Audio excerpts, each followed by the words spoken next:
간밤 뉴욕 증시가 급등세를 보이며 다우지수가 만선을 회복했습니다. 은행주가 강세를 띈 가운데 다음 주부터 시작되는 어닝 시즌에 대한 기대감이 매수세를 불러들였습니다. 유럽도 상승세로 마쳤습니다. 유럽 은행들에 대해 실시하는 스트레스 테스트 결과가 당초 우려만큼 나쁘지 않을 것이라는 인식이 확산됐습니다. 유가도 7거래일 만에 2.9%나 급반등하며 배럴당 74달러 선으로 올라섰습니다.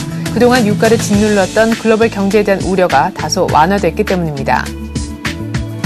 지난 6월 중 미 소매점들의 주간 매출이 전년 대비 최고 4%가량 증가했습니다. 올 들어 5개월간 매출 증가율은 최근 4년 내 가장 높았습니다. 미국의 지난주 모기지 신청 지수가 전주 대비 6.7% 올랐습니다. 낮은 금리 혜택을 누리고자 하는 리파이낸싱 수요가 크게 늘어났기 때문입니다. 리차드 피셔 댈러스 연방준비은행 총재는 연방준비제도 이사회가 경기 부양을 위해 충분한 조치를 취했다며 통화정책이 성장세를 방해하고 있는 것이 아니라고 강조했습니다.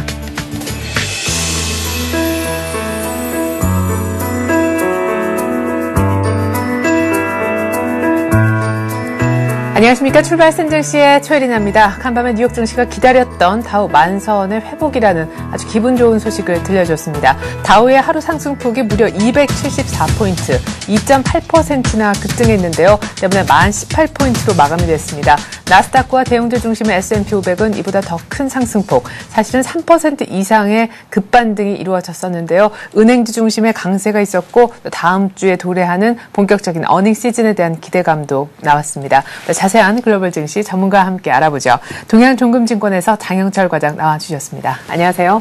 안녕하십니까? 네, 그냥 반발 매수라고 하기에는 큰 폭의 반등, 어닝 시즌에 대한 기대감도 같이 얽혀 있었던 것 같네요. 예, 일단 최근 들어가지고 일단 경기 회복에 대한 그런 부정적인 그런 시각이 좀 많이 나타나면서 중국 쪽도 일단 긴축 정세가 좀 많이 펼치면서 시장이 좀 이렇게 많이 좀 이렇게 하락세를 좀 면치를 못했는데요. 네. 일단 2분기가 지금 이제 지난달로 마감이 되고 일단 그 2분기에 대한 실적 그 시즌이 이제 돌아가기 시작했습니다. 일단 국내 같은 경우에는 국내 1위 기업 같은 경우는 일단 영업이익 자체가 5조 원 정도로 또 사상 최대 지금 이익을 나타내고 있을 정도로 지금 전 세계적으로 일단 기업 실적들 시즌이 굉장히 지금 이제 좋게 지금 영향을 많이 받고 있는데요. 일단 그런 와중에 일단 실적 시즌에 대한 그런 단순한 그 기대감을 넘어서 가지고 실제로 이렇게 수치화되는 부분이 굉장히 좀 명확하게 나오다 보니까 시장에서는 오히려 경기 회복이 좀 많이 꺾여 있음에도 불구하고 이제 시장에서는 좀 이렇게 반가운 소식이 아니었나. 네. 투자자들이 매수에 좀 많이 몰려드는 그런 모습 보이는데요. 일단 시장에서 굉장히 좀 이렇게 실적 시즌에 대한 그 긍정적인 장밋빛 전망이 좀 많이 나타나면서 이제 시장이 굉장히 좀 호재로 좀 많이 작용했었는데요. 네. 일단 다우지수 차트 한번 확인해 보시면요. 다우지수 차트 같은 경우는 어제 같은 경우는 이례적으로 또 한번 만선을 다시 회복을 했습니다. 큰 폭의 회복이 좀 많이 있었는데요. 일단 만선을 일단 어느 정도 턱걸이 정도로 또 많이 회복했지만 이제 시장에 대한 기대감은 좀 많이 나타나고 있는 편인데요. 일단 시장은 이전에 중국발 긴축 부터 시작해가지고 일단 경기 하락이 좀 굉장히 좀 많이 컸습니다. 일단 어떻게 보면 기술적인 차트의 국면으로 따져버리면 좀 약간 하락 추세로 좀 갈 수가 있다. 네. 대세적인 좀 하락 추세로 어느 정도 좀 잡을 수 있는 그런 방향을 좀 많이 잡아가는데요. 네. 일단 시장에서는 지금 실적 시즌에 대한 그런 기대감이 시장에서 좀 많이 이렇게 좀 충분하게 좀 나타나면서 시장 다시 한번 되돌림을 좀 나타날 것이라고 예상을 하고 있는데 일단은 2분기 실적이 어떻게 나올 것인지에 대해 뚜껑을 좀 많이 열어봐야 되는데 시장 전망은 일단은 자동차든지 아니면 기존에 좀 이렇게 강하게 랠리를 이어갔던 IT 기업들에서 실적이 좀 많이 꾸준하게 나올 것이다. 인텔 같은 경우도 사상 최대 실적을 지금 이제 예상을 하고 있기 때문에 그런 부분이 시장에 아마 반영돼 버리면 다시 한번 더 많이 상승세 다시 한번 돌이킬 수 있고요. 그리고 유럽 재정 위기에 대한 부분도 어제 같은 경우에도 이제 좀 이따 드릴 것인데 스트레스 테스트 같은 걸 통해 가지고 유럽 재정 위기도 일부 어느 정도 불씨가 좀 이렇게 많이 완화되는 그런 모습 보이면서 시장을 다시 한번 더 긍정적인 그런 패턴을 이어가지 않을까 일단 그렇게 좀 예상이 되어집니다. 네. 차트를 보니까요 다우와 S&P 500의 경우에는 말이죠 지난번에 찍었던 전 저점을 완전히 다 긴 양봉이 덮어버렸네요. 예, 맞습니다. 일단은 시장에서는 그렇게 기술적인 차트 상으로서는 일단은 좀 예전에 그 하락폭 자체를 좀 많이 큰 폭으로 좀 상승하는 그런 모습 보이는데요. 네. 일단은 기술적으로 이동평균선 같은 걸 봤을 때는 아직까지 안심할 수 있는 그런 추세에 와 있는 건 아니고요. 네. 일단은 하루 정도 이렇게 크게 좀 반등을 했지만 이 반등이라든지 이런 매수세가 어떻게 정도 계속 이어갈지 아니면 이어갈 수 있는 그런 호재성 그런 이벤트라고 하죠. 실적이라든지 그런 부분이 계속 받쳐주고 또 그 이후에 지표라든지 꾸준하게 좀 받쳐줘야 되는데 뭐 최근 들어가지고 뭐 서비스업 지표라든지 제조업 지표 같은 게 최근에 좀 약간은 좀 좋지 않게 나오지 않았습니까? 뭐 아직까지는 확장 국면이지만은 좀 이렇게 좋지 않은 모습 보인다는 게 시장에서 오히려 좀 우려로 좀 많이 나타냈던 게 네. 시장 하락에 좀 원인이 좀 작용했었고요. 그리고 그런 그 우려를 좀 이렇게 부식시킬 수 있을 만한 게 고용지표의 개선인데 고용지표도 아직까지 개선세가 좀 많이 도래하지 않다 보니까 시장에서 좀 많이 좀 이렇게 뭐 부정적인 그런 전망을 좀 많이 나타내는데요. 일단 실적 시즌에 앞서가지고 일단 실적들이 꾸준하게 나타나고 지표 개선부터 시작해가지고 그다음 정부 정책에 그에 대해서 또 이렇게 많이 받쳐주면은 시장은 다시 한번 더 강세장으로 좀 다시 회복되지 않을까 그렇게 보여집니다. 네. 3대 지수 모두 일중 최고점에서 마감됐습니다. 다우가 한 방에 그토록 기다리던 만선의 회복을 시원스럽게 해준 간밤의 뉴욕 증시였는데요. 특별히 저가 매수세도 유비됐지만 은행주 중심으로 실적 보고 들어온 매수세가 많다라는 분석입니다. 은행주 어닝 효과가 뭐 기폭제가 됐다 이런 헤드라인도 눈길을 끄네요. 네, 맞습니다. 지금 은행 굉장히 좀 이렇게 시장을 좀 이렇게 많이 흔들고 있는 그런 종목 중에 하나가 종목도 지금 은행주인데요. 뭐 어제 같은 경우는 좀 이렇게 우리 쪽에서는 좀 약간 생소한 은행 중에 하나인데요. 일단 스테이트 스트리트라고 해가지고 미국 제3의 수탁은행입니다. 네. 수탁을 전문으로 하는 그 수탁은행이 실적이 시장에서는 전망치보다 큰 폭의 좀 이렇게 실적 자체가 좋게 나왔을 것이라고 좀 예상되면서 장중 한 10% 이상을 좀 이렇게 급등하는 그런 패턴을 좀 많이 가져갔습니다. 일단 수탁은행 같은 경우는 대부분이 일반 그 메인 은행들 같은 경우에 메인 은행들이 자금 여력이 충분하다든지 아니면 자금이 활발하게 움직일 경우에 수탁은행들에 대한 그 수탁 비율이 굉장히 높아지는 편입니다. 네. 수탁은행에 대한 수탁 비율이 굉장히 높아진다는 뜻은 일반 그 쉽게 말해서 상업은행이라든지 그런 은행 쪽에 대한 상업은행이라든지 아니면 모기지은행이라든지 그런 은행 쪽에 대한 자금이 이제 유통이 좀 활발하게 움직이고 있다는 것이 증명되는 부분이다 보니까 네. 이런 수탁은행에 대한 그 실적이 향후 좀 이렇게 실적 전망 자체가 지금 좋게 나올 게 예상되다 보니까 다른 은행주들도 많이 기폭적 역할을 좀 많이 했는데요. 그런 부분에 따라서 뱅크 오브 아메리카라든지 뭐 JP모건 같은 경우에도 이례적으로 4에서 5% 정도 급등하는 그런 모습을 좀 많이 나타내는데요. 스트리트 자체는 거의 10% 가까이 올랐거든요. 예. 일단 이런 모습 보면서 아마 은행주들이 시장에서 좀 이렇게 좀 안 좋은 영향을 많이 미쳤던 은행주가 기폭제가 돼가지고 기폭제가 된 데다 그러다가 실적 시즌까지 합쳐져가지고 아마 진짜 시장에서 좀 이렇게 좋은 전망을 내놓지 않을까 그렇게 보여지는 게 시장의 좀 특징이었습니다. 그리고 네. 또 뭐 어제 같은 경우 또 6월 달 들어가지고 소매 유통주들도 시장에 좀 많이 나타났는데 실제로 지표로는 그렇게 크게 뭐 부각되지 않았지만 그 소매 유통 지표가 간단하게 발표가 됐는데요. 네. 일단 뭐 2월에서 6월 달이 이제 소매 매출이 전년 대비해서 한 4% 정도 증가했다는 그런 소식 나오면서 소매 유통주들도 한번 이렇게 반등을 좀 나타냈는데요. 뭐 대표적인 게 뭐 홈디포라든지 아니면 그 백화점 유통업체는 메이시 같은 경우에도 시장에서 한 2% 정도 2% 정도 상승세를 나타내면서 일단 시장에서 또 유통주들이 좀 활발하게 움직이는 그런 하루가 좀 되지 않았나 그렇게 보여집니다. 네.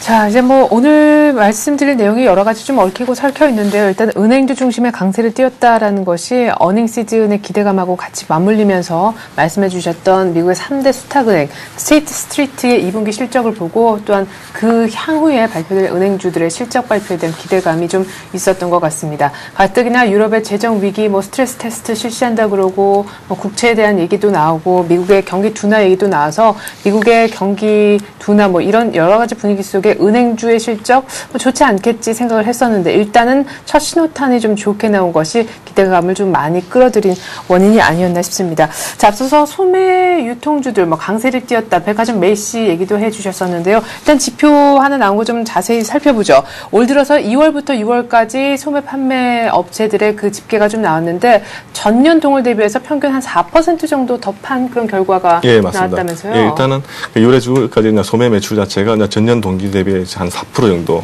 더 강하게 좀 이렇게 나타나면서 시장에서 유통주라든지 소매 유통주가 이렇게 다시 한번 부각되는 그런 모습 보이는데요. 일단 뭐 6월 소매 매출 자체는 한 3에서 한 4% 정도 일단은 상승할 것이라고 좀 쉽게 예상을 좀 하고 있습니다.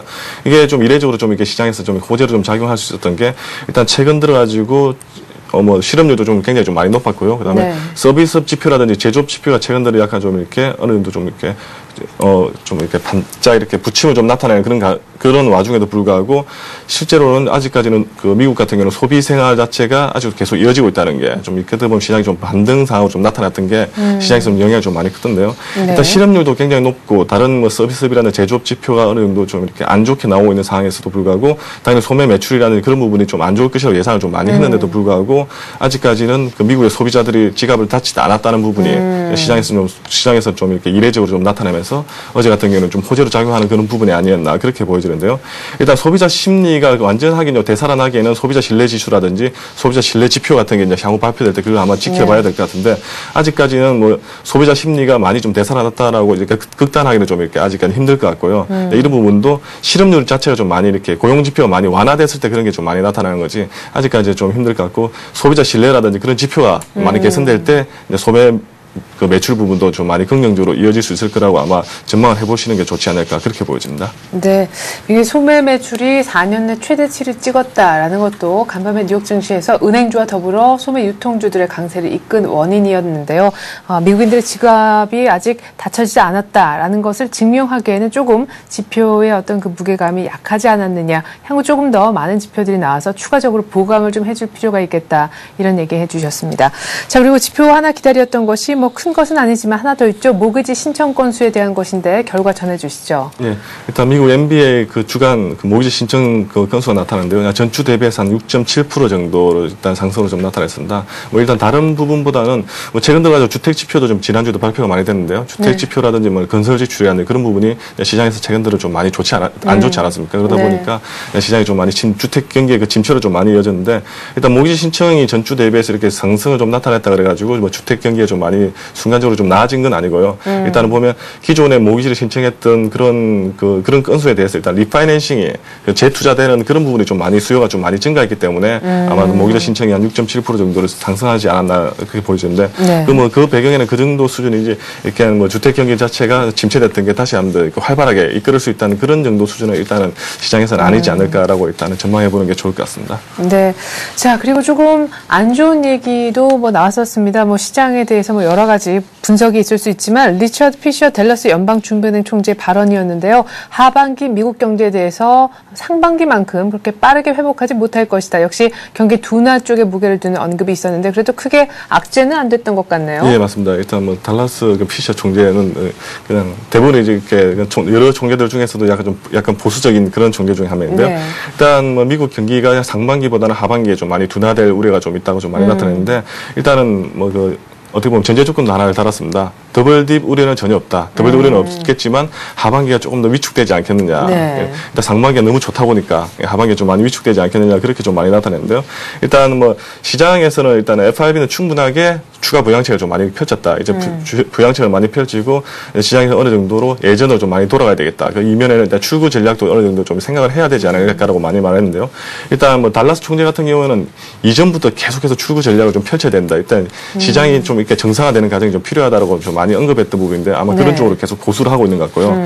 일단은 뭐 시장에서는 하반기가 성장세가 좀 많이 둔화될 것이라고 예상은 되지만 그래도 아직까지는 마이너스 성장세까지는 둔화되지 않을 것이고 그다음에 유럽에 대한 재정 위기가 좀 많이 나타나는데 그 유럽에 대한 재정 위기 부분이 어떻게든지 미국 쪽으로는 좀 많이 이렇게 전념된다고 표현했는데요. 네. 그런 부분이 좀 있지는 않을 것이라고 좀 예상을 많이 했던 게 시장에서는 어떻게 보면 뭐 호재와 병과 약을 동시에 준다 그러고 전문가들도 많이 분석하면서 어떻게 보면 그 말에 대한 신뢰성이 좀 많이 없다라고 일단 언급하는 그런 부분도 있는데요. 그러니까 시장에서는 크게 이렇게 영향을 좀 많이 끼치지 않고 어느 정도 일회성 정도의 이벤트 정도 그냥 총재에 대한 그런 스피치에 대한 그 이벤트 정도로 시장에서 받아들여진 것 같습니다. 예, 뭐 가이트너 재무장관도 미국의 회복세가 뭐 전혀 고르거나 안정적이지는 않다 이렇게 얘기를 했습니다. 어쨌거나 미국 경제가 상반기처럼 견조하게 아주 잘 가고 있는 건 아니다라는 데 대한 어떤 인사들의 발언이 좀 있었던 것 같습니다.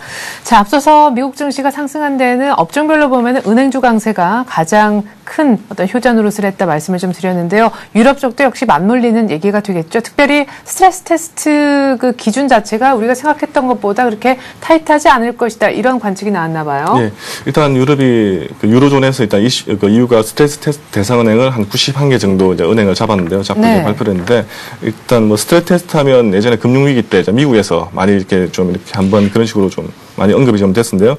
일단은 뭐 지금 상황과 유사하거나 아니면 향후에 더 악화된 그런 그 경제 상황이 닥쳤을 때 은행들이 어떻게 버텨나갈 수 있는가에 대한 그런 테스트하는 부분인데요. 네. 어떻게 보면 시장에서 좀 신뢰를 좀 많이 나타낼 수 있는 그런 부분 중에 하나였는데 일단은 어제 같은 경우에는 그 스트레스 테스트에 대해서 일단은 그 EU 쪽에서 그 유럽은행을 한 100개 정도, 한 91개 정도로 이제 결과를 23일 이내에 일단 앞서서 그 과정을 이제 공개할 것이라고 이제 시장이 좀 발표를 했습니다.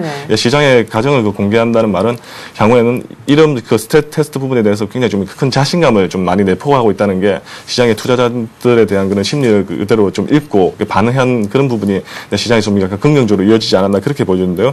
일단 뭐 전문가들 입장에서 굉장히 좀 환영하는 눈빛이었습니다. 일단은 투명성을 시장에서 많이 내포하겠고 그다음에 향후 그 유럽의 은행들이 좀 재정위기 때문에 많이 망가져 있다고 예상이 되지만 실제로는 그렇게 한번 확인해 보니까 그렇게 망가진 부분이 아니었다. 실제로는 아직까지는 건전하고 건강한 수준을 유지하고 있다고 그리고 그 이런 비정상적인 금융위기가 왔을 때 어느 은행들도 다 감내할 수 있는 그런 수준의 정도만 가지고 있는 거지 그렇게 많이 악화된 부분이 아니다라고 이제 시장에서 좀 시장에서 좀 많이 의미를 하다 보니까 오히려 시장에서 좀 많이 긍정적인 모습 보이면서 유럽 증시도 좀 이렇게 안정을 찾아갔는데요.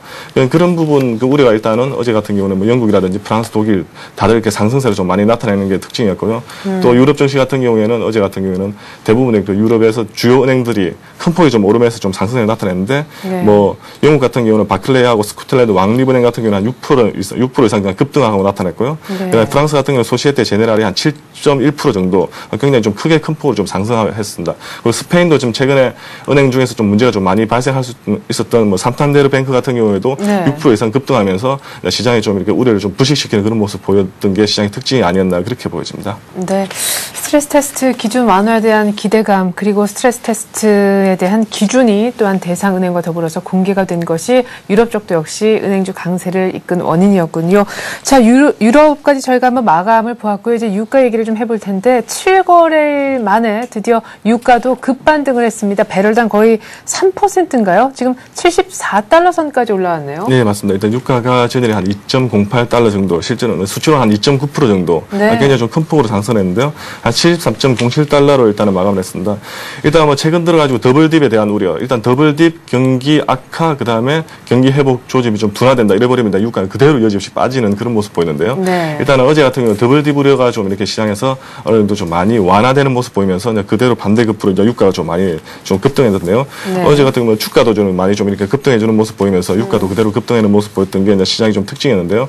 일단 뭐 유가의 특징은 그대로 나타났습니다. 달러가 약세를 나타내는지 아니면 경기가 크게 회복을 하든지 아니면 경기가 크게 큰 폭으로 상승세를 나타내든지 그 두 중에 하나인데 일단은 유가의 추이는 쉽게 말해서 뭐 저희가 시장을 좀 예측하기 너무 어렵지 않습니까? 요즘같이 계속 이렇게 부침이 심한 시장에서는 일단은 시장에서는 어느 정도 좀 경기 회복이 최근에 좀 많이 조짐이 좀 많이 안 좋아졌는데 근데 그런 부분이 실적 시즌 나타나면서 좀 좋게 이어갔을 때 유가도 다시 한번 상승세를 좀 나타낼 것이라고 좀 예상을 하고 있고요. 그다음에 어제 같은 경우는 금값 같은 경우는 0.3% 정도 일단 상승했는데요. 어제 같은 경우는 달러가 좀 약세 나타나면서 오히려 금값도 좀 그 반대급으로 나타나는 게 특징이었는데 온스당 한 1,198달러 정도 나타냈고 어제 같은 경우에는 유럽 증시가 좀 상승세 나타내면서 유로도 0.15% 정도 상승을 나타냈던 게 특징이었고요. 반대로 뭐 달러 같은 경우는 주가 상승 때문에 좀 약세가 좀 됐던 게 특징이 아니었나 그렇게 보여집니다. 네, 이렇게 해서 외환시장 동향까지 전해드려봤습니다. 오늘 글로벌 증시는 동양정금증권 장영철 과장께서 분석해 주셨습니다. 고맙습니다. 네, 감사합니다.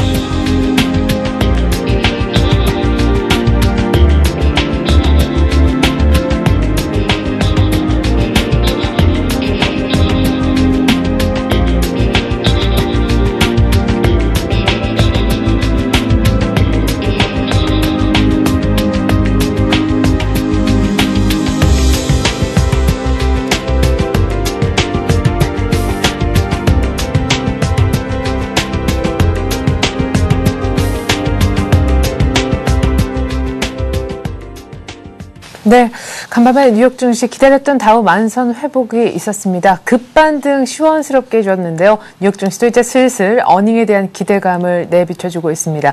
어제 우리 증시 그러나 사흘 만에 약세를 띄었는데 오늘 옵션 만기를 맞아 어떤 흐름 보여줄지 전망 들어보는 시간 갖습니다. 교보증권 양평동 지점에서 오기철 차장 나오셨습니다. 안녕하세요. 네, 안녕하세요.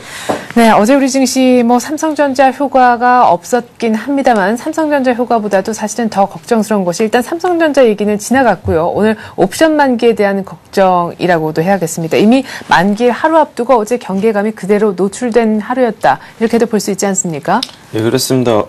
오늘 옵션 만기를 맞이해가지고 여러 가지 좀 변수들이 좀 작용할 걸로 보여지는데요.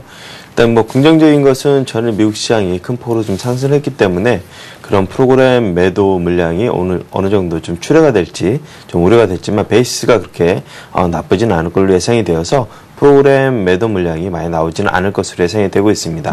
그런 측면들을 본다고 하면은 국내 시장 옵션 만기를 맞겠지만 그런 프로그램 옵션 만기를 영향해서 좀 약간은 좀 자유로울 수 있는 그런 모습이 될 것 같습니다. 지금 표를 통해서 이제 프로그램 매물 현황을 좀 한번 보시겠는데요. 네. 최근에 그 6월달 말에 이제 그 프로그램 매수가 들어온 이후부터는 7월달에는 계속적으로 프로그램 매도 물량이 출회가 되고 있습니다. 네. 외국인들이 6월 달에는 프로그램 매수 차익 잔고가 약 1조 원 정도에 해당이 됐었는데 네. 최근에 프로그램 매도 물량이 좀 출회가 되면서 약 8,500억 정도까지 좀 소진이 됐고 약 1,500억에서 약 2,000억 정도 좀 남아있는 걸로서 예상이 되고 있습니다. 네. 그렇다 보면 오늘 그 정도 물량은 충분히 시장에서 좀 소화할 수 있지 않을까. 네. 그렇기 때문에 그렇게 큰 영향을 주지는 않을 것으로 예상이 되고 있습니다. 예. 자, 그러면 일단 옵션 만기 변수에 대해서는 그렇게 크게 부정적으로 보진 않으셨고, 특별히 뉴욕장이 많이 급반등을 해줬기 때문에 베이시스도 괜찮아서 프로그램 매도 물량 크지 않을 것이다. 이렇게 얘기를 해주셨습니다. 자, 이제 우리 증시도 어닝 시즌에 이미 벌써 돌입을 했습니다. 어제 삼성전자가 좀 크나큰 어닝 관련해서 좀 신호탄을 쏴주었으면 했었는데 실제로 주가 그리고 삼성전자 자체 움직임을 봤을 때는 어닝 시즌에 얼마만큼 기대를 걸 수 있을까 하는 오히려 의구심을 키운 하루가 아니었나 싶기도 하거든요. 네. 어제 삼성전자의 실적 발표를 보고서 네. 두 가지 반응이 있었습니다. 일단은 기대감에 대한 실망감 그리고 그래도 대장주들은 살아있다는 그러한 기대감 그렇게 있었습니다. 어제는 더블딥에 대한 그런 우려가 시장을 더욱더 눌렀던 그런 하루였었던 것 같습니다. 네네. 무려 분기 영업이익이 5조 원이 나왔습니다. 분기 매출액이 5조 원이 아니라 분기 영업이익이 5조 원입니다. 네. 대단한 실적인데요. 네. 이러한 실적에도 불구하고 외국인들 매도 물량을 이겨내지 못하고 결국 삼성전자가 하락하고 말았습니다. 네. 거기에 따라서 주가 지수도 좀 하락을 했는데요. 그럼에도 불구하고 긍정적인 측면을 유지할 수 있을 것 같습니다. 어제에 대한 우려가 2분기 이후에 3분기에도 이러한 실적 장세가 이어질 것이냐 거기에 대한 우려감들이 있었는데 일단 네. 3분기까지는 좋을 것으로 예상이 됩니다. 다만 IT 업종들이 경기 사이클하고 상당히 큰 영향을 받으면서 움직이기 때문에 지금 미국 시장에 대한 그 경제 성장의 둔화, 중국 시장에 대한 긴축 우려감들이 있기 때문에 네. 내년에도 이렇게 과연 좋을 것인가 하는 것은 의문점을 가질 수 있겠습니다. 네. 그렇지만 지금 현재 상황을 바라본다고 할 때는 그러한 실적이라든가 그런 것들을 봤을 때는 3분기까지는 좀 좋지 않을까 일단 그렇게 보여집니다. 표를 통해서 국내 증시 상장세 이익 추이를 보겠는데요. 네. 전년도 3분기에 이제 이어서 4분기에는 좀 줄어들었다가 올해 1분기, 2분기 추정치가 상당히 많이 늘어날 것으로 예상이 되고 있습니다. 그렇기 때문에 국내 경기는 상당히 좀 좋을 것으로 예상이 됩니다. 네. 다만 외부적인 변수들이 아직까지 좀 불안정한 측면들이 있기 때문에 7월달 한 달간에는 이렇게 강세를 나타내는 그런 모습들은 약간 좀 어려울 가능성도 있습니다. 그렇지만 국내 경기 자체는 상당히 좋다는 점에 좀 주목을 하고 많이 빠진다고 하면 매수 관점으로 좀 대응하셔도 되는 그런 국면이 될 것으로 예상이 되고 있습니다. 네. 그러면 과연 왜 국내 시장이 어제 그렇게 좋은 실적을 발표했음에도 불구하고 네. 좀 빠졌는지 일단은 좀 살펴보게 되면요. 예. 지금 표를 보시면 세계 증시 6월 고점 대비 조정폭을 비교를 해봤습니다. 네. 한국이 지난주에 말씀드릴 때 기업의 영업이익률 추이가 세계 증시에서 가장 좋았습니다. 독일도 마찬가지로 좀 그 밑으로 좀 좋았었는데 네. 그것이 이제 그 증시에 영향을 준다는 것을 볼 수가 있는데요. 한국이 지난 6월 고점 대비해서 이제 7월 저점이 5.3% 하락했는데 반해서 네. 미국과 일본, 중국, 영국들은 대부분 다 10% 이상 하락을 했습니다. 네. 디커플링이 계속적으로 발생했던 거죠. 그렇다, 삼성전자가 실적이 좋다는 것은 누구나 다 예상을 하고 있었습니다. 그렇기 때문에 외부 변수에도 불구하고 국내 증시가 상대적으로 상당히 강한 모습을 보여왔던 거죠. 네. 그렇기 때문에 실적이 좀 발표됐을 때, 이제는 좀 재료가 오히려 좀 소멸되는 것이 아니냐. 차익 실현하는. 예, 그런 측면에서 국내 증시가 어제 상대적으로 좀 약했던 것이 아니냐. 일단 그렇게 보입니다. 그렇기 때문에 상대적으로 국내 증시가 약했던 것이 아니라 그동안 강했던 것이 이제 좀 그런 디커플링에서 약간 벗어나는 이제 키 맞추기에 가는 그런 측면들을 좀 보일 것으로 예상이 됩니다. 그렇기 때문에 어제 좀 상대적으로 약했지만 그동안에 강했던 것을 좀 어느 정도 반납했던 부분이라고 좀 이해를 하시는 것이 좀 좋으실 것 같습니다. 네, 뉴스에 팔았던 그런 장이 아닌가 그런 얘기도 하셨었고 그 전에 워낙 강했었기 때문에 그리고 기본적으로 경기 둔화 우려감이 어떤 실적 보다도 더 힘이 강했었던 그런 날이었던 것 같다 얘기를 하셨습니다. 자, 일단 오늘은 이렇게 또 보낸다고 할지라도 말이죠. 내일 또 금융통화위원회 그런 변수를 안고 있습니다. 사실 이거하고 맞물리는 얘기가 어제 업종을 보면 알 수가 있는데 어제 업종 중에서 가장 참 장 초반부터 시작해서 끝까지 견조했던 게 보험업종 아닙니까? 예, 그렇습니다. 지난주에 그 보험업종에 대해서 이제 관심을 갖자고 이제 말씀을 드리면서 보험업종에 대해서 추천을 드렸는데요. 일단은 금리 인상에 대해서 이제 가장 큰 수혜가 이제 보험업종 중심으로 아마 나타날 가능성이 있습니다. 지난 6월 달에 김중수 한은 총재가 취임 후 첫 인플레이션 위험을 언급하면서 인플레이션 관련한 언급을 했습니다. 이것은 곧 이제 금리를 인상하겠다는 그런 신호로 받아들여지고 있습니다. 내일 이제 금통위를 이제 겪으면서 지나면서 이제 금리를 인상은 하진 않겠지만 그렇다 하더라도 깜짝 금리 인상을 할 가능성도 약간은 있는 것 같습니다. 네. 그렇다고 하더라도 금리 인상은 8월 달에 이제 본격적으로 논의가 되면서 8월이나 9월 늦어도 3분기 안에는 금리 인상으로 될 것을 보여지겠고요. 일단 표시를 보시면 3분기에 0.25 정도 상승할 것으로 보여지고 4분기에도 역시 0.25 정도 상승할 걸로 보여집니다. IMF가 국내 경기가 상당히 좋다. 경제 성장률도 높였는데 그 뒤에 방점이 뭐냐면 그러니까 금리 인상해라. 그런 거였습니다. 예. 그러니까 이제 그러한 금리 인상에 대한 지금 보게 되면은 실질적으로는 금리가 마이너스입니다. 그렇기 때문에 지금 너희들처럼 경기가 좋은데 왜 금리를 인상을 안 하느냐 그런 압력도 좀 들어오고 있고요. 네. 또한 인플레이션 우려도 염려가 되는 상황이기 때문에 3분기에는 금리 인상을 이제 서서히 이제 단행할 것으로 보여지고 있습니다. 그런 의미들을 본다고 하면 오히려 나쁘게 생각할 것이 아니라 너무 좋기 때문에 속도를 좀 조절해가는 차원에서 좀 추구 전략을 약간은 시행해 나가야 되지 않느냐 일단 그런 의미로 받아들이시면 될 것 같습니다. 네. 자, 그에 따라서 이제 보험주 얘기도 이따가 조금 더 해볼 텐데요. 그러면은 이런 일단 큰 그림을 갖고 오늘 전략을 지금부터는 좀 세워봐야 될 것 같습니다. 지난 한 일주일여간인가요? 지금 코스피 일봉 차트를 보면 정말 뭐 밑도 견조하지만 위도 참 안 뚫린다 이런 생각이 듭니다. 1650선, 1670선 정말 아주 좁은 곳에서 왔다 갔다 하지 않았습니까? 예. 일단은 국내 증시가 일단 박스권 계속 지난 6월 달부터 계속 말씀을 드렸는데 박스권에서 벗어나기 좀 어렵지 않느냐 하는 그런 말씀을 좀 드렸습니다. 일단은 경제 지표 자체가 일단은 세계 증시가 좀 별로 좋지 않은 상황이었었고요. 올해 지금 최근에 발표되는 경제 지표 역시 계속적으로 좋지 않았습니다. 다만 오늘은 미국 시장의 영향을 받아서 일단은 국내 증시는 좀 단기적으로 반등이 나올 것으로 예상이 되고 있습니다. 네. 그렇다 하더라도 1740선과 1650선 박스권을 돌파하기에는 여전히 좀 미진한 부분들이 있다. 그래서 일단은 지난번 엊그제였었죠. 이제 그 1650선을 살짝 터치하는 점에서 이제 반등이 나왔었는데요. 네. 그런 점이 일단은 지지가 되는지 단기 박스권으로 한번 보셔야 될 것 같고요. 업종별로는 보험주를 계속적으로 좀 보셔야 될 것 같습니다. 보험주가 이제 그 보험료 및 금리 인상 기대로 기관과 외국인들이 어제 좀 동시에 매수하는 모습을 보였었는데요. 네. 금리 인상이 이제 한 번 하고 말 것이 아니기 때문에 하반기와 내년에 계속적으로 좀 이어질 것으로 보여지기 때문에 그동안 상대적으로 좀 주가도 못 갔었고요. 네. 이제는 서서히 좀 관심을 받아야 될 때입니다. 그렇기 때문에 앞으로 꾸준하게 계속 관심을 갖고 접근을 하시는 것이 좋으실 것 같고요. 일단은 어닝 시즌 어제 삼성전자가 상당히 좋은 실적을 발표를 했습니다. 네. IT 업종도 상당히 좀 계속적으로 실적이 좋을 것으로 보여지고요. 계속해서 말씀드렸던 화학주들도 계속 관심을 갖고 보셔야 될 것 같습니다. 일단 지금 테마 쪽에서 이제 코스닥 관련 테마들 잠깐 언급을 해드리면 네.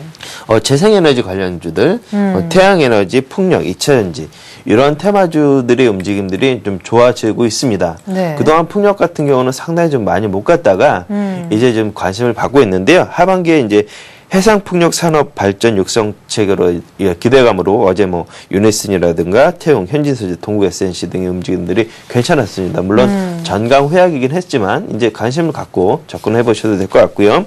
뭐 태양광 에너지 어제 상당히 좋았죠. 최근에 계속 좀 좋았었는데 네. 뭐 제가 지난달에 OCI에 대해서 20만 원 아래 때 이제 말씀을 드렸는데 벌써 20만 원 중반대로 훌쩍 넘어가 버렸습니다. 그래서 태양광 에너지 같은 종목들도 계속해서 좀 관심을 갖고 테마주들을 좀 접근하시는 것도 하나의 좀 전략으로 좀 보여줄 것으로 예상이 됩니다. 네, 보험주 가운데서 지난주에 삼성생명 얘기를 해주셨는데요. 뭐 지난주부터 쭉 지금 견주해서 아마 11만 원까지 지난주에 사신 분들 아마 기다리시면 또 좋은 수익 나올 것 같습니다. 자, 그러면은 제가 하나 또 좀 여쭤보고 싶은 건요. IT주에 대해서도 실적 때문에 지속적인 관심을 가져라라고 했는데 사실은 고개를 갸웃갸웃 하시는 분들도 좀 있으실 것 같아요. 어제 이렇게 해서 빠졌는데 또 언제 또 갈 것이냐 그렇게 말이죠. IT주에 대해서 그래서 단기적으로 IT주가 만나에 대해서도 한 번쯤 언급을 좀 해주셨으면 좋겠거든요. 인텔, 애플 실적 뭐 다 봐야 된다. 뭐 4분기, 3분기 전망 다 챙겨야 된다. 뭐 볼 게 굉장히 많다라는 주문들이 있어요. 일단 IT 업종에 대해서 실적이 좋다는 건 누구도 뭐 부인은 못할 네. 겁니다. 다만 주가의 움직임이 좀 지지부진합니다. 일단 삼성전자 한번 보시겠습니다. 네. 삼성전자 주가 흐름 보시면 실적이 지금 일단은 뭐 1분기 이후에 2분기에 가장 좋게 나타났었습니다. 그럼에도 불구하고 지난 1분기 87만 원대 네. 지금 77만 원이 안 되고 있습니다. 그러면 삼성전자를 그러면 사야 되느냐? 네. 실적이 좋았는데 네. 그러지 마시고요. 삼성전자에 대해서는 뭐 부담감들이 여전히 있을 것 같습니다. 거기에 관련된 부품주, 원재료주 이런 쪽으로 좀 접근하시는 것이 오히려 수익 내시기에는 좀 편할 것 같습니다. 삼성전자는 시장을 전체적으로 이끌어가는 업종이고 그 밑에 이제 수혜를 받는 종목들을 좀 고르셔서 일단 IT 업종들은 계속적으로 좀 테마가 이루어질 것으로 보여집니다. 반도체 업종도 계속적으로 좀 좋아질 것으로 보여지고 있고요. LED라든가 LCD 이런 쪽도 당분간은 좋을 것으로 예상이 되고 있기 때문에 IT 종목은 뭐 시장 주도 업종으로 계속적으로 좀 이끌어 나갈 것으로 예상이 되고 있습니다. 그렇기 때문에 뭐 IT가 최근에 어제 상당히 좋지 않았다고 해서 네. 이제는 끝이구나. 그런 상황은 아닐 것 같고요. 예. 계속적으로 관심을 갖고 접근하시는 것도 좋을 것 같습니다. 네. 자, 그리고 아까 말씀하셨던 것 중에 이제 화학 섹터도 있었는데요. 최근 들어 외국인 그리고 연기금 뭐 다들이 화학 섹터를 너나 할 것 없이 꾸준하게 담았다는 얘기가 있습니다. 일각에서는 업황의 어떤 턴한 속도를 보면 2분기 실적에서 가장 상승 탄력이 있을 만한 섹터가 바로 화학주란 얘기도 있더라고요. 예, 그렇습니다. 뭐 화학 업종들은 그 세계 경기하고 맞물리면서 네. 일단은 좀 좋은 흐름을 계속적으로 나타내고 있고요. 국내 증시뿐만이 아니라 다른 여타 국가에서도 화학 업종들이 좀 괜찮은 모습을 나타내고 있습니다. 국내 증시에서 LG화학이라든가 이런 부분들이 긍정적인 모습을 나타낸다고 하면은 일단은 국내 증시에 좀 그동안의 버팀목이 좀 되었었는데 앞으로도 실적이 좋은 업종 중은 IT하고 화학 업종입니다. 그렇기 때문에 화학 업종들은 꾸준하게 시장을 좀 계속해서 관찰하실 때 뭐 담아 두셔야 될 종목 중에 하나고요. 일단은 그러한 업종들 중에서 이제 SK에너지라든가 그런 LG화학이라든가 이런 종목들, 석유화학 업종들 관심을 갖고 접근하시면 좋을 것 같습니다. 네, 간단하게 한 종목만 얘기를 좀 짧게 들어볼 수 있을까요? 예, 오늘 이제 SK에너지를 갖고 나왔는데요. 예. 국내 최대 규모의 정유회사입니다.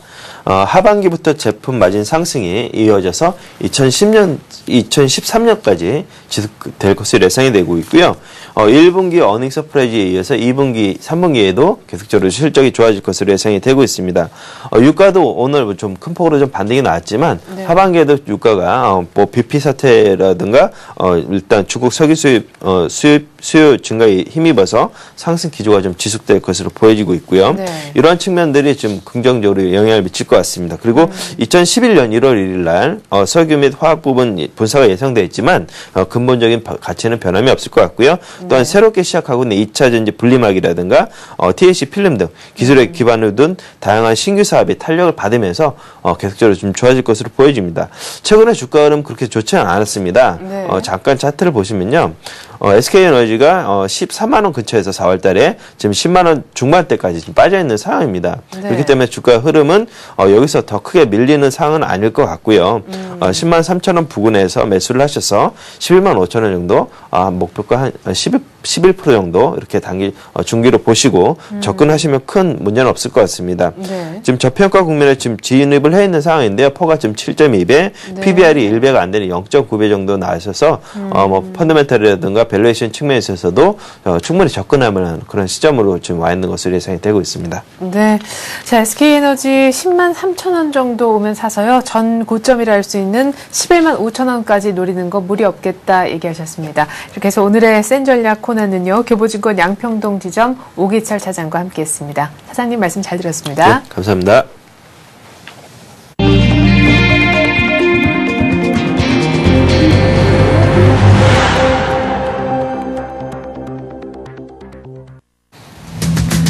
이명박 대통령이 6.2 지방선거 패배 후 국민에게 약속했던 인적 쇄신의 첫 조치로 청와대 조직 개편을 단행했습니다.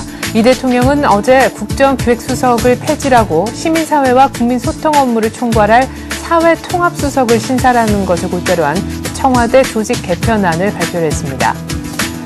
서울현대신문 창간 50주년 기념 행사인 서울포럼 2012 어제 서울 신라호텔에서 막을 올렸습니다. 10년 뒤 한국의 미래를 진지하게 논의하는 그런 장이었는데요. 세계 석학들과 국내 주요 인사들이 모여 다양한 이야기들이 나왔습니다. 주요 내용 간추려보죠. 특히 이 자리에 기조 연설자로 참석을 한 기소르망 파리 정치대 교수는 한국이 선진 인류 국가로 발전하기 위한 처방으로 12가지 제언을 했는데요. 국가적인 상징물을 만들고 이민정책 수립을 서둘러라라고 했다고 합니다. 나머지 제언들 어떤 것들이 더 있었는지 한번 들어보죠. 2분기 영업이익 5조라는 사상 최대 실적을 낸 삼성전자가 올 하반기에도 20조 원이 넘는 실탄을 바탕으로 공격 경영에 더 속도를 낸다고 합니다. 이에 따라 올해 목표한 26조 원의 투자 집행 이외에도 태양전지, LED, 바이오 헬스 등의 사업을 본격 추진할 것으로 보여집니다. 미국, 영국 등 선진국에서 이미 인기를 끌고 있는 날씨 파생 상품이 이르면 오는 2012년 국내에도 도입됩니다. 특정 지역의 온도나 강수량 등을 지수화해서 선물 옵션 거래를 하는 건데요. 시장 규모 2천억에 수천 명의 고용 창출 기대까지 있습니다. 날씨 파생 상품에 대해 자세히 설명 들어봅니다. 이 같은 내용 바탕으로 해서 이슈는 서울경제TV의 서은영 기자와 함께합니다. 안녕하세요. 안녕하세요. 네, 지난 6.2 지방선거에서 여당이 참패를 하면서 이명박 대통령이 국민에게 인적 쇄신을 단행하겠다라고 했는데 어제 처음으로 약속을 지켰습니다. 청와대의 조직 개편을 단행을 했는데요. 결과 좀 전해주시죠. 새로 생긴 자리도 있고 사라진 자리도 있다고요. 네네. 이번에 좀 새로 생긴 자리 중에 좀 눈여겨보셔야 할 것이 사회통합수석인 것 같은데요. 아무래도 이제 좀 시민사회와 국민소통 업무를 좀 포괄적으로 좀 맡는 수석이 좀 필요하지 않느냐 뭐 이런 요구에서 나온 것으로 보입니다. 국정기획수석이 대신 폐지가 됐고요. 이 신설된 사회통합수석이 국민소통비서관을 선임비서관으로 해서 시민사회 단체와의 소통 및 사회통합 기능을 강화하는 데 주력할 예정입니다.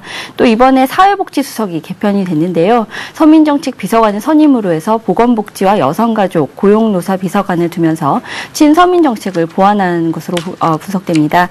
어제 있었던 청와대 조직 개편은 6.2 지방선거 패배로 인한 정세적 압박의 결과라고 할 수 있는데요. 세 가지 키워드를 한번 꼽아본다면 소통, 미래, 서민이라고 할 수 있을 것 같습니다. 청와대는 어제 조직 개편을 바탕으로 해서 또 다음 주 대통령실장과 수석 비서관들에 대한 인사를 단행하겠다고 했는데요.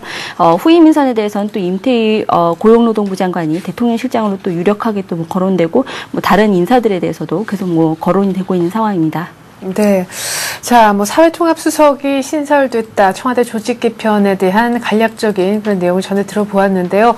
이제 관심은 슬슬 대통령 실장 자리에 누가 오를까라는 부분이 될 것 같습니다. 지금 좀 전에도 얘기를 하셨지만 임태희 고용노동부 장관이 지금 이미 내정돼 있고 이르면 오늘 중에 발표가 될 것이다라는 뉴스까지 업데이트가 됐네요. 네네.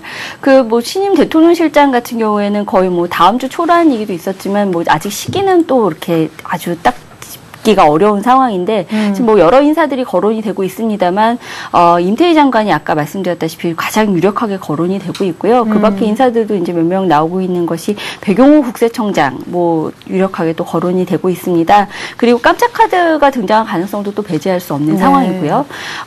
그리고 또 청와대 개편과 맞물려서 또 내각 개편도 빨라질 것으로 보이는데요. 이르면 7.28 재보선 이전에 단행될 수도 있을 것 같습니다. 물론 이 대통령이 여름 휴가를 다녀온 직후인 8월 초나 중순 이후도 또 가능성이 높습니다. 이번 개각의 또 최대 관심사는 물론 정운찬 국무총리 후임이겠죠. 네. 역시 임태희 장관과 김동영 국민통합특별보좌관, 박세일 한반도 선진화재단 이사장 등이 또 후임으로 거론되고 있습니다. 네. 자, 그리고 저희 서울현대신문 창간 50주년을 기념해서 서울 포럼 2010이라는 행사를 마련을 하고 있는데요. 어제 그 첫날 아주 화려하게 막이 스틸라 호텔에서 올랐습니다. 이 자리에 세계 석학들과 국내 주요 인사들이 모여서 향후 한국의 미래 10년에 관한 다양한 얘기들이 오갔다고 하는데 굵직한 내용들 좀 전해주시겠어요? 네, 우선 기조연설자로 나섰던 기소르망 파리 정치대 교수의 얘기를 한번 살펴보면요. 네. 일단은 한국의 젊은이들이 그동안 한국이 이룩한 산업발전사, 정치발전사를 좀 배워야 한다라는 얘기를 했습니다. 뭐 젊은이들이 이제 그동안 좀 성장을 당연시하는 경향이 있다. 그래서 과거로부터 좀 레슨을 배우지 않는 사람은 앞으로도 미래가 없다는 점을 계속 지적을 했던 거고요. 네. 또 스테판 가렐리 스위스 국제경영개발원 교수는 세계 경제가 회복되는 과정에서 기업들은 신흥 경제국가의 중산층을 사로잡는 한편 빈곤에서 벗어나 소비에 뛰어든 저소득층을 공략해야 한다고 말했습니다. 그는 이 같은 의미에서 인구가 증가하고 또 경제가 성장세를 보이고 있는 나라들을 몇 곳을 좀 집었는데 그게 아시아, 남미, 아프리카 지역이었습니다. 사우스 블럭이라고 정의를 내렸는데요. 이제 뭐 계속해서 이제 빈곤에서 벗어나면서 또 이제 소비세가 뭐 향상되고 있는 경제가 성장되고 있는 나라들이라고 할 수 있겠습니다. 라그람 라잔 시카고대 교수는 G20는 제2의 금융위기를 막을 수 있는가라는 주제의 기조연설에서 또 글로벌 협력 체계를 구축하지 않으면 언제든 제2의 금융위기가 다시 올 수 있다고 경고했는데요. 네. 한국 경제에 대해서 또 얘기하기를 이제 앞으로 뭐 긴축 모드에 글로벌 경제가 돌입할 거라는 건 다들 예측을 하고 있는데 이런 상황에서 계속 한국이 수출 주도형 경제를 고집하면 큰 타격을 받을 수 있다는 겁니다. 그래서 네. 좀 내수 시장을 육성하는 정책을 펴야 하지 않느냐, 뭐 이런 좀 제언을 했고요. 네. 판강 중국 국민경제연구소장은 현재 중국 경제는 버블이 아니고 또 향후 수년간 얼마든지 8~9% 정도의 성장세를 이어갈 수 있다. 이런 자신감을 보였고 또 앞으로 중요한 부분은 부진한 소비를 촉진시킬 수 있는 방안을 찾는 건데 이런 방안을 찾아서 좀 장기적인 성장을 추구하게 될 것이다. 뭐 이런 얘기를 했습니다. 네.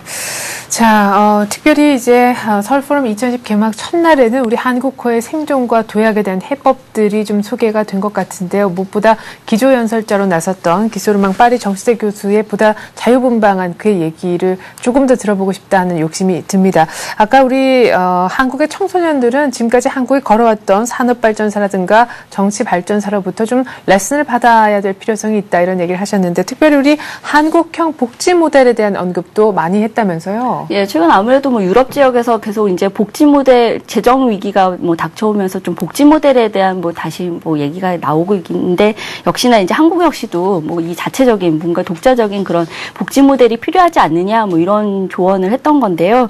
뭐 얘기를 좀 들어보면 아무래도 이제 한국 같은 경우에는 아직 좀 매력적인 투자처로 꼽히지가 않고 있는데 그 이유가 뭐냐? 또 이제 법규의 투명성 같은 것도 물론 있지만 네. 경제적 효율성과 노동 법규, 복지의 밸런스가 맞지 않는다는 게 바로 소르망 교수의 지적이었습니다.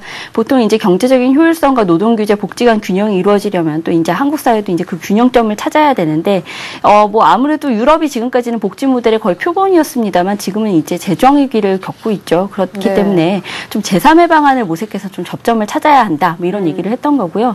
뭐 그런 차원에서 사실 이민 정책 얘기가 나왔습니다. 이제 뭐 아무래도 외국인 노동자들이 이주를 해서 노동 시장의 탄력성을 높여주는 부분은 있지만 아무래도 좀 사회적 구조를 무너뜨릴 수 있다는 게 뭐 그런 지적 내용이었는데요. 뭐 복지 비용이 뭐 증가하는 문제도 당연히 있을 수 있고요. 그래서 더 늦기 전에 좀 이민 정책을 마련을 해서 가령 뭐 스위스 같은 경우에는 스위스 국가 내에서 사회 내에서 필요로 하는 그 직업을 가지고 있는 이주 노동자에 대해서는 사회 보장을 제공한다든지 뭐 그런 정책들을 펴고 있는데 네. 이런 모델들을 좀 눈여겨봐라 그렇게 추천을 하기도 했습니다. 네. 자, 이렇게 해서 서울경제신문 창간 50주년을 기념한 2010 서울포럼 그 개막 첫날에 대한 어느 정도의 브리핑을 좀 들어보았습니다. 자, 이제는 어제 우리 증시에 또 하드이기도 했었던 삼성전자 2분기 실적 가이던스 기초로 해서 앞으로 삼성전자의 움직임을 간단히 짚어보는 시간을 가질 텐데요. 어제 정말 분기로는 사상 최대 실적이라고 합니다. 영업이익이 무려 5조를 돌파한 그런 삼성전자인데 이제 앞으로 하반기에 어떤 식으로 경영을 펴나갈지 이것이 관심인데 말이죠. 지금까지 20조를 모아둔 이 실탄을 바탕으로 상당히 공격적인 경영을 펼치겠다 이런 얘기를 했다고요. 뭐 실적도 최대입니다만 지금 뭐 현금 보유량도 최대거든요. 지금 거의 이제 2분기 말 기준으로 했을 때 22조 원 내지 24조 원 가량이 되는데 뭐 이 정도 실탄이라면 이제 정말 공격적인 투자에 더 나서야 되는 것이 아니냐 뭐 그런 거고요. 내부에서도 역시 그런 합의가 있는 것으로 알려졌습니다.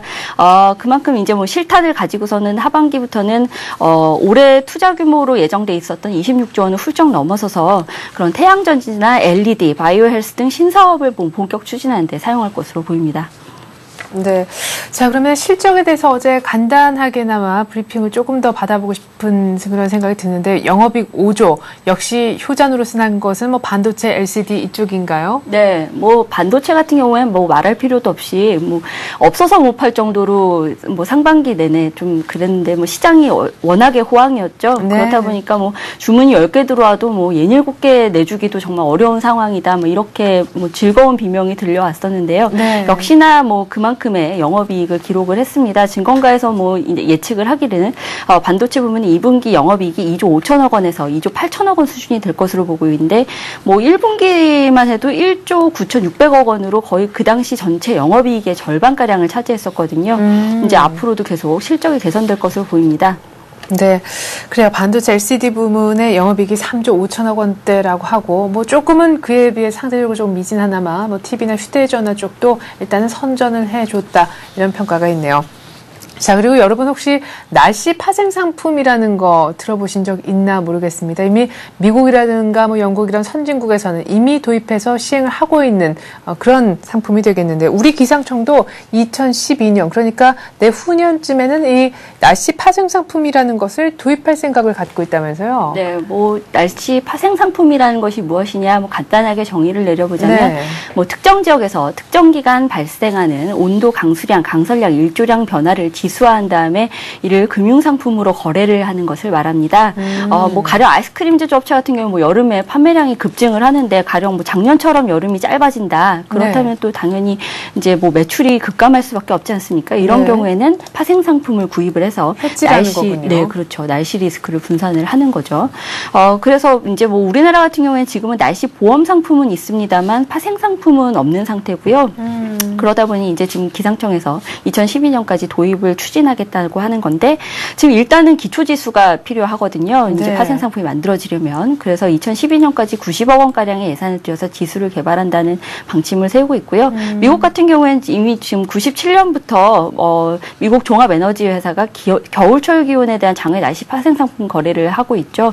그때 이후로 뭐 상당히 비약적인 발전을 이뤘는데 우리 역시도 좀 앞으로 파생 상품, 날씨 파생 상품이 좀 금융시장에 어떤 역할을 하게 될지 좀 기대가 되고 있는 상황입니다.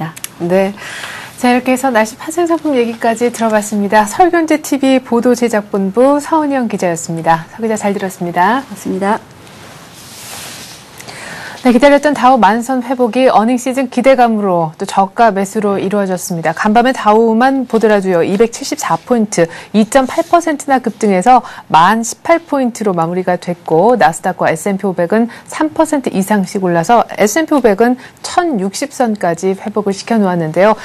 스테이트 스트리트라는 미국 3위 수탁은행의 2분기 실적이 굉장히 좋았습니다. 때문에 유럽의 재정위기 또 미국의 경기 둔화 때문에 안졸이라 생각했었던 미국 은행주에 대한 실적 기대감이 가장 컸습니다. 여기에 매수세가 많이 유입됐고 실적 관련해서 또 유통업체들도 아주 호황을 누릴 수 있을 것이다라는 기대감에 소매 유통주들의 움직임도 강세였습니다. 유럽도 계속해서 상승 국면을 이어나가고 있는데요. 유가도 때문에 급반등을 했습니다. 배럴당 74달러 선을 회복을 했습니다. 오늘 옵션 만기일이긴 하지만 일단 뉴욕 쪽에서 아주 훈풍을 제대로 불어넣어 준다면 오늘 옵션 만기의 어떤 안 좋은 악재도 많이 좀 상쇄가 되어줄 수 있는 좋은 날이 아닌가 싶기도 합니다. 보다 자세한 우리 시장 소식은 출발 센정씨를 통해서 해드리겠습니다.